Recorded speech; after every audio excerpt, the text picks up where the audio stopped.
Hello, welcome to Duncan Egg Bricks and to part 42 of my Hogwarts MOC series. Now today we unfortunately won't be finding the answer to life, the universe and everything, but we will be going over everything I have done so far in my Hogwarts castle, and I will take you through each of the builds from the earliest to the latest, as well as showing you some details which I haven't shown or haven't looked at directly on camera. So let's go through everything bit by bit as we take a look at the progress so far. Now, when I took a look back, I realised it was quite a while since I've done one of these overview videos. Obviously, the first video in this playlist was the original overview where I was just looking at the very first few bits of Hogwarts I'd put together.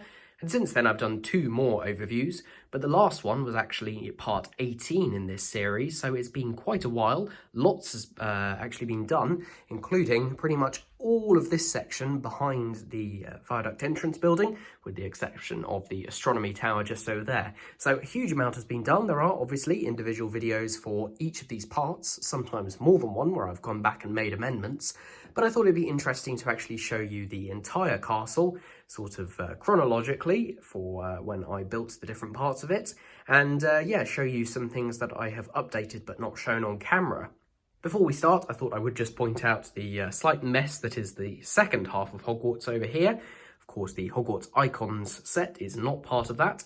Got the hospital wing here, the old hospital wing in the clock tower, including various bits of the Yule Ball and Advent calendar and stuff like that, along with Hagrid's hut, the Whomping Willow, the Quidditch pitch, and all sorts of different things. Now, as I've said before, there are going to be 2 Hogwarts displays. There's going to be this one, which is the main one I've been working on, and then there's going to be a second one, which is going to have things like the clock tower, the wooden bridge, the Forbidden Forest, the Quidditch pitch, Hagrid's hut, all that good stuff over there. Now, my plan is actually to slightly change my setup once again. As I said before, I am going to be moving house. We're buying our very first house, which is really exciting. Going to mean I'm going to have to move everything here. And when we do that, I think I'm going to get some corner shelves so that I actually have this section of shelving here and then a corner shelf for that other part of Hogwarts, perhaps with the Hogwarts icon set as the divider in between. And then these 2 sets of shelves will stay as the basis for this part of Hogwarts. So that is to come. Have to wait and see when we actually get round to doing that. Right, so let me take you through quickly the outside of Hogwarts, because this is the bit that you're probably most familiar with, and then I will flip the entire thing around, which is going to be a right pain, and then I will show you all the interiors again and point out the things that I've changed. So first up, we have got the Great Hall, which has undergone a few changes, but nothing recently. This is the first part of the castle that I built. Like I said, you can follow through right from the beginning of this playlist, and I have individual breakdowns for each of these, including some of the changes. The courtyard and the boathouse. The boathouse, again, has had slight changes where I added this spire. The courtyard has stayed basically untouched, although I do want to make some changes to cover up this area of dark bluish grey around the outside, which I've never been 100% happy with. There is also the issue that it's not quite as wide or as long as it should be, but I think I'm going to leave it as is because I don't want to muck about with the geometry here, which somehow worked out perfectly. Then, of course, we have got the viaduct and behind it the quad building. This, again, has not undergone many changes. I'm still pretty happy with it. In fact, I think I'm going to use this design of turret for the quad, which is going to be behind it, which is actually going to be over there, instead of this design here, as I want to be able to fit some stuff inside them. There have been some changes to the interior of that, which I'm not sure I've gone over, so I will point those out when we get there. The grand staircase tower is much the same again. This has been raised a couple of bricks in height on various levels in order to give more space for the interior, but I have detailed those in previous videos. The viaduct entrance hall was the last bit of the castle that was in existence at the time of the last overview update, and I had just put in this rockwork down here. Obviously, the rest of the castle is still lacking rockwork, but I have been on a design blitz recently, and I have designed a huge amount of stuff to go under and slightly beyond the end of that, so I'll be working on that in the very near future. Of course, then we come to the viaduct entrance building adapter, and then the central tower and the sort of bathroom section, or charms classroom section at the front here. I have detailed those. There are more changes to the inside here, which I will show you. Central tower looking as good as ever. Astronomy tower still is lacking any rockwork at the base. It's not actually attached in any way to the rest of the castle, kind of leaving that as a low priority because I think it still does look pretty good. I have had some ideas on how I want to change that. The greenhouse was a particular favourite, just a standalone build at the moment, but again, I've worked out how I'm going to integrate that with the landscape going on just outside of here. The long gallery, which of course has the Defence Against the Dark Arts classroom, and I also detailed the Room of Requirement, which I put in it very recently on the upper floor. And then the bell towers, which are still basically empty inside, but I am very happy with the build in total. I did realise actually recently that I've built these slightly wrong. You might notice that these slopes just here, oh, get my hand in the right place, these slopes just here are correct. But then for pretty much every other one, they are one stud too high. So I don't know how I managed to do that, but that will definitely be something that needs to be fixed. So here we are down at the other end of the castle. Right, so this is how everything stands at the moment. I'm really impressed with how it looks on display. Just try and get the whole castle into shot. Yeah, that's shaping up really nicely to be the kind of image of Hogwarts that I think people have in their minds and that we see in the films with all the towering spires, which look fantastic. It's just completing those other details, which I have got plans for and will go ahead and do. But now let's spin the entire thing around, which is not going to be a very quick job, and then we'll take a look at everything again, but from the other side, and I will try and point out anything that I've changed. I haven't done that in a while, and I forgot just how much of a big job it is. Yeah, getting everything turned around and then all lined up again, kind of in mirror or reverse, is not something I do very often, and it is a little bit weird. But you know what? I think it has all worked out. So we will go again from the Great Hall as the oldest bit that I built. Not much has changed here that I haven't already shown. Obviously, we had that changeover for the new lectern using the gold Hedwig piece. Speaking of that Hedwig piece, I've got one of the ones that was spare, and I've just clipped her up there, so she's flying along the Great Hall. Same as Nick is just hovering there by one of the candles. I added that banner in from the Chamber of Secrets set. These are things I think I have actually mentioned before. Nothing's really changed down in the kitchens. I do need to get myself some house elves to put in there. That would be really great. I won't show you through there into the entrance to the kitchens and the Hufflepuff common room because nothing has changed in there.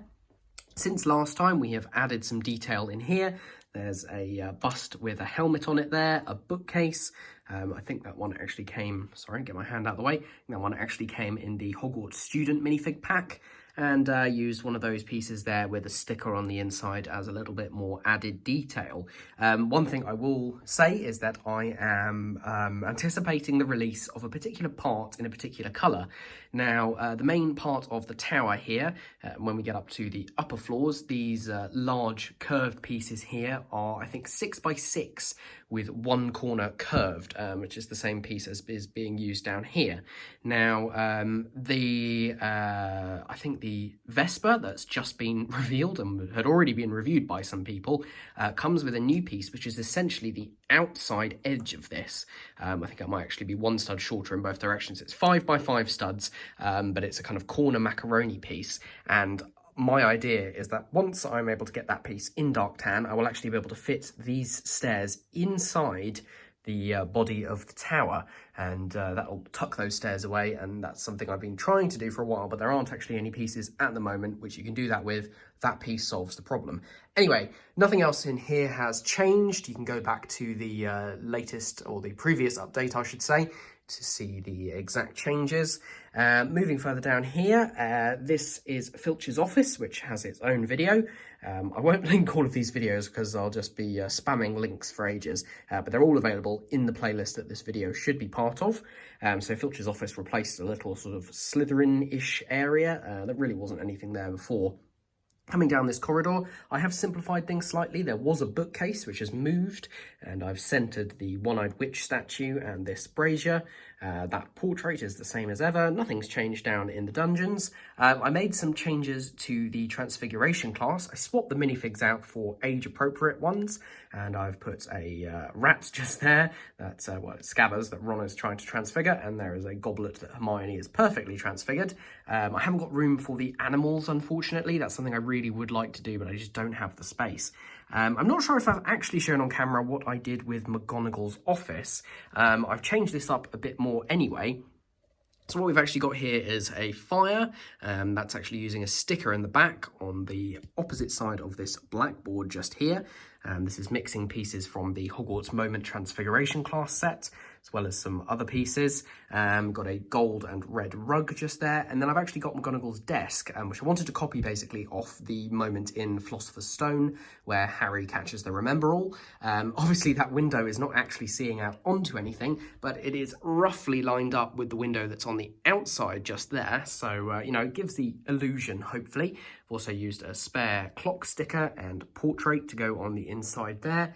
Just a small desk basically with a lamp and a little bookcase type thing on the side there. Obviously there's no way to get to this, but that's absolutely fine. At the moment the kind of owlery is still up there in McGonagall's attic. That will be moving when I do my own owlery. That will actually be part of the section down there, if I have space for it, is the main thing. Right, moving on down, we get to the astronomy tower. Like I said, no rock work done as of yet, and everything else is pretty much the same. So I will actually just move this to one side so we can get a better look at the back here. Now, here are where some of the changes that I was talking about have been made. So we've got the library in there, but I've actually extended the library out to take up this part here. This was previously just a corridor. There really wasn't actually anything there, and I decided that it would be more sensible to make use of that as a library. So if I can slide some of this stuff out, you'll see that a couple of things which were in the main body of the library, such as this globe and this stack of newspapers, have been moved out here. Incidentally, if we look through from this kind of main part here, it's a little bit tricky to focus on it in there. You'll see I've created a new doorway. I figured I wouldn't go for an actual door on the library, just because I don't remember seeing one in the films, and I don't think it matters massively. There isn't a door towards the Charms classroom anyway, so it doesn't really matter. In the corner I've just created a sort of vase type thing just to take up a little bit of space. The bookcase from downstairs has been moved up here. There's a desk with another book on it. Yeah, that just adds up to some space. And because there's some space become available in here, what I've actually done is I've gone ahead and done a bit of a better restricted section.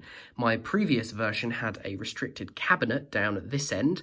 All I've done with that is I have taken off the windows, which were acting as bars in front of it, added a couple of slopes, popped some handcuff pieces on there just to make it extra secure, and I've actually left the bookcase that was already in there in place. And what I've done is I've used a cell door just there, including a printed padlock piece, and that door can just open. It's just about got enough room there. And of course we have Harry in his invisibility cloak sneaking around at night. Does mean that there are fewer bookcases in the rest of the library, but I have, like I said, added that one, and it gains a little bit of space as we go. So pretty happy with that. I think that makes more sense and is more accurate, and I like those changes.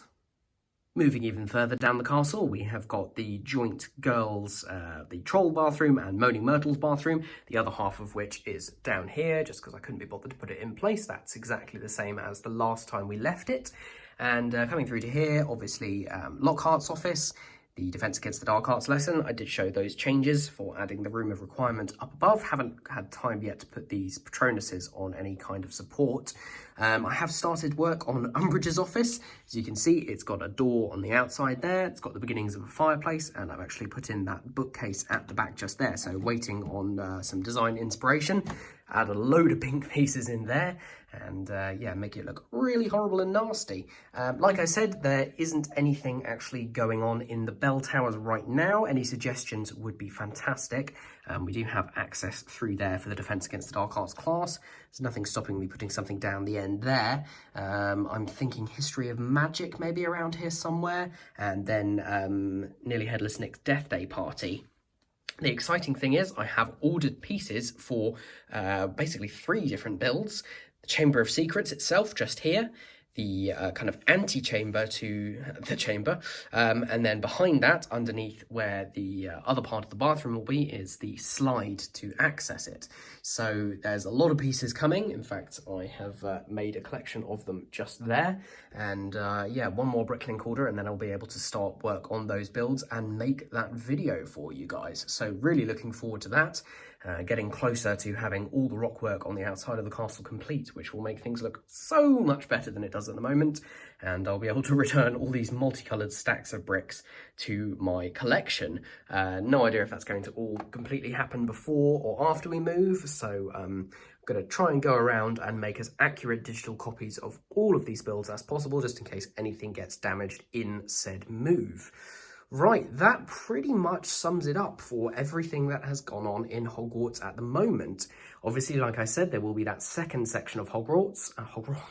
You can tell I've been filming for a while. Other section of Hogwarts, including the hospital wing, but I'm not going to start on that till we have moved, because I think that's just too much work to start constructing that and then take it apart again. I'm really looking forward to the March 1st releases tomorrow. Obviously, I have got some reviews of some of those sets out a bit early, but I'll be glad to get some of the new ones. I'm going to get the chance to go to a Lego store and use up some of my VIP points, which should be really fun. So yeah, if there's any sets in particular you'd like me to get and review, then let me know. And yeah, look forward to the next video. If you've enjoyed this, then please subscribe to the channel for future reviews and updates. Give it a like down below, leave a comment, and I'll do my best to get back to you.